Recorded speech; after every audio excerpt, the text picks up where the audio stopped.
Welcome back to Defense News Weekly. I'm Jen Judson. With the advent of the new administration, a lot of positions roll over across the government and Pentagon. Among them, the Secretary of Veterans Affairs.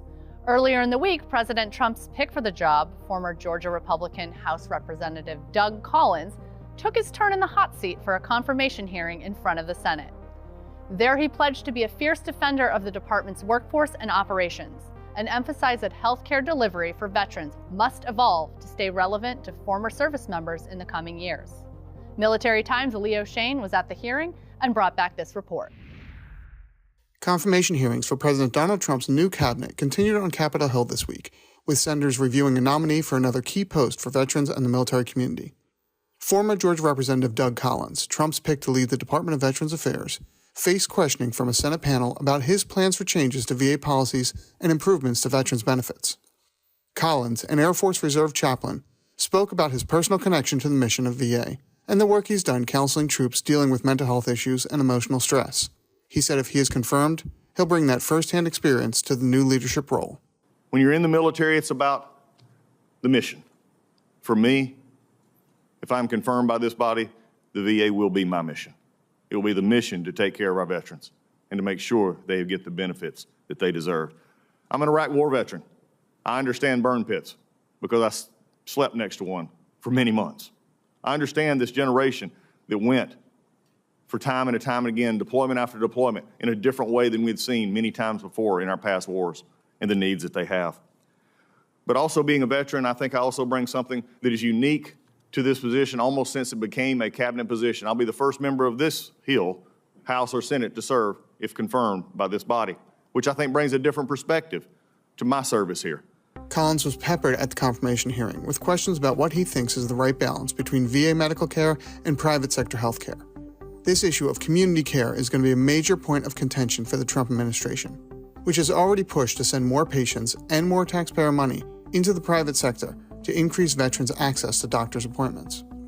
But Democratic lawmakers have said that could lead to draining resources from VA and hurting veterans' overall medical options. Collins said he wants both to be strong choices in coming years. At the end of the day, the veteran is getting taken care of. VA care is going to happen. VA care will be there. There'll always be the VA healthcare system for the veteran. But the way that we express that is just like we do in this body. There's different expressions of how we make it better. We don't do the same things 40 years ago that we still do today if we're still wanting to stay current with what's going on. And our newer veterans deserve every access to finding care where they can. Or in your case, if they have a long way to go, they need to find the care if they want to, but always have the VA as a backup. For me, the intent of the Mission Act at the end of the day was about how do we make veteran care available to the veteran who needs it and not have the battles over how they get it because they want to be able to have that choice. We're going to continue to do that, and following the intent of the Congress in which I passed, that was my intent as well. Collins will inherit a department with a budget of more than $350 billion and about 450,000 workers. He'll also be overseeing the largest healthcare network in America, one that served as a major backbone for COVID response efforts during the pandemic. The nominee did face criticism from several Democrats on the panel over his stance on abortion. VA currently offers some abortion services even in states where the procedure is outlawed.